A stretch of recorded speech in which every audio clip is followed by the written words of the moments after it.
Assalamualaikum warahmatullahi wabarakatuh. Halo semuanya, perkenalkan nama saya Nadia Salsabila. Saya dari kelas 10-8. Dalam video kali ini, saya akan membahas tentang masuknya Islam ke Indonesia dan tokoh-tokoh Wali Songo beserta bagaimana metode Wali Songo dalam menyebarkan Islam ke Indonesia. Masuknya Islam ke Indonesia. Islam diperkirakan masuk ke Nusantara pada abad ke-7 Masehi, namun baru mulai berkembang pesat pada abad ke-13 Masehi.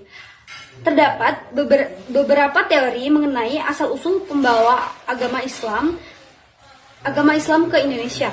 Di antaranya teori Gujarat, Mekah, dan Persia.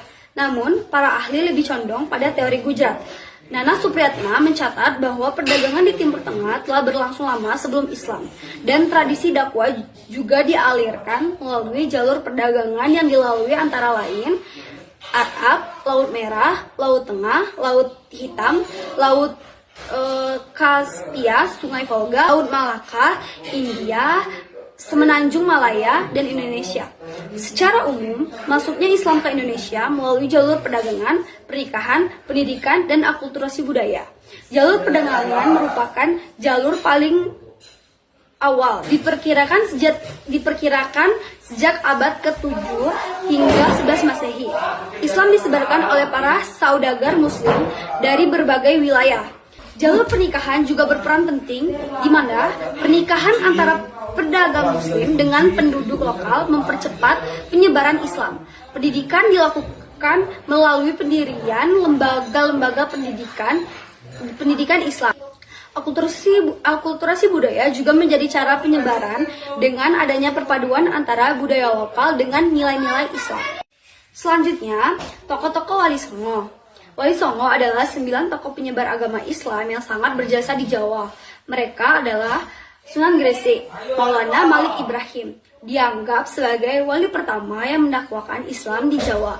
Ia mengenalkan cara-cara baru bercocok tanam dan banyak merangkul rakyat jelata. Makamnya terdapat di Gapura, Wetan, Gresik, Jawa Timur. Yang kedua, Sunan Ampel, Raden Rahmat, berperan penting di Demak dan Surabaya. Ia mendirikan pesantren Ampel Denta. Yang ketiga, Sunan Giri, Raden Ainul Yakin, berdakwah di Giri, Gresik. Yang keempat, Sunan Bonang, Maulana Makdum Ibrahim, putra Sunan Ampel. Metode dakwanya menyesuaikan pada masyarakat Jawa yang saat itu masih kental dengan kepercayaan animisme dan dinamisme. Ia menggunakan kesenian gamelan dan menciptakan lagu-lagu bernafaskan Islam seperti Tombuat. Selanjutnya, Sunan Derajat, Raden Koshim, melanjutkan perjuangan ayahnya, Sunan Ampel. Ia dikenal dengan kegiatan sosialnya, sangat peduli pada masyarakat miskin dan menekankan kedermawanan serta kerja keras. Beliau berdakwah di sekitar Dalem, Duwur, Paciran, Lamongan. Selanjutnya, Sunan Kudus, Jafar Sodik, menyebarkan Islam di daerah Kudus. Yang ketujuh, Sunan Kalijaga. Metode dakwahnya tidak langsung menyerang unsur-unsur dan corak kebudayaan lama, melainkan memanfaatkan ajaran Islam yang tidak bertentangan dengan corak kebudayaan ada seperti melalui wayang. Yang ketujuh, Sunan Muria, Raden Umar Said, berdakwah di sekitar Gunung Muria, Kudus. Dan yang terakhir, atau yang ke-9, Sunan Gunung Jati, Syarif Hidayatullah, berperan penting dalam penyebaran Islam di Cirebon dan Banten. Metode Wali Songo dalam menyebarkan Islam di Indonesia. Wali Songo memiliki berbagai metode yang bijaksana dalam menyebarkan Islam. Di antaranya, yang pertama, tadrij atau bertahap. Tidak menyebarkan Islam dengan mendadak, melainkan secara pelan-pelan dan bertahap agar masyarakat dapat menyesuaikan diri. Yang kedua, adamul haraj atau tidak menyulitkan, tidak mengusik tradisi asli masyarakat maupun kepercayaan mereka. Yang ketiga, memanfaatkan seni dan budaya, seperti gamelan, Sunan Bonang, wayang, Sunan Kalijaga, dan tembang-tembang untuk menarik perhatian dan menyampaikan pesan Islam. 4. Pendidikan. Mendirikan pesantren sebagai pusat pendidikan dan penyebaran Islam. 5. Keteladanan. memberikan contoh perilaku yang baik sesuai ajaran Islam.